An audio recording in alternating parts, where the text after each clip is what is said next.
All right, as we told you before the break, local colleges and universities, they are welcoming back students this week. Next week, it's really going to be a constant flow of students back into the area here. And we have a New York State Trooper, James O'Callahan, here to talk to us this morning. Thanks for coming on in. No, absolutely. Thank you. So tell us about this issue. And really, you have tens of thousands of additional people coming into the area, like you do have every year around this time.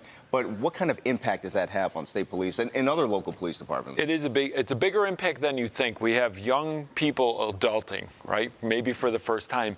And what we have to look at is Western New York specifically has a lot of colleges, a lot of good colleges. So we have a lot of people coming into this area. But what does that mean? That usually means no rules. Like this is the first time, like no bedtimes, no parents telling you, hey, did you do this, did you do that? You're kind of on your own.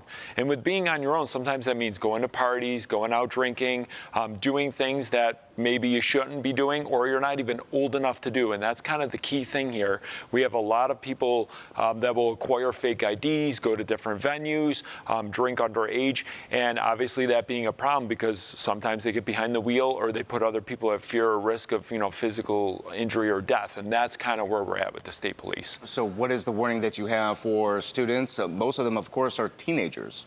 And that's the thing. You're talking that 18, 19, 20, that threshold right there.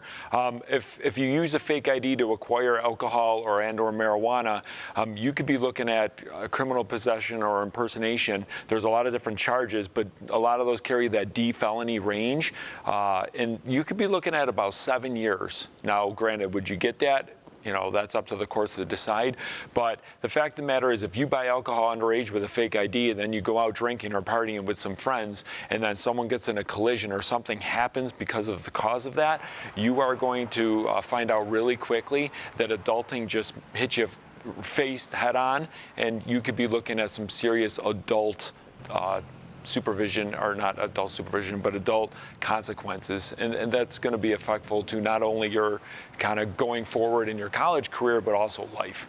Yeah, impacts not only from state police and maybe the court system, but also from the university itself. You could help with sanctions. So the message out there is to be smart and ride sharing as well, right? And make sure you have a designated driver. It is too. You want to make sure you take advantage. One, don't drink underage. I know we say that, and I know we're going to push that out there, but you have to be smart, okay? Don't acquire fake IDs. Don't put yourself in a legal kind of parameter where you are definitely going to get arrested. New York State Police with local law enforcement agencies, we do underage drinking details to look for establishments that may sell alcohol or may distribute alcohol. But we also go to those college parties, those dorm parties sometimes get out of control, and we see marijuana, we see edibles, and we see a lot of things happen at those. We break those up, and unfortunately what comes from those is sometimes we do get sexual complaints, rape complaints, and things like that because there's so many substances being used there that people are taking advantage of. So you have to be really smart, and when you get into that whole world of young people adulting, you really got to think long term, like how is this going to affect me in the future, and how is this going to affect in short term my college kind of career. Right. Okay, Trooper James O'Callahan with New York State Police, thanks for coming on in as always, and we will be right back.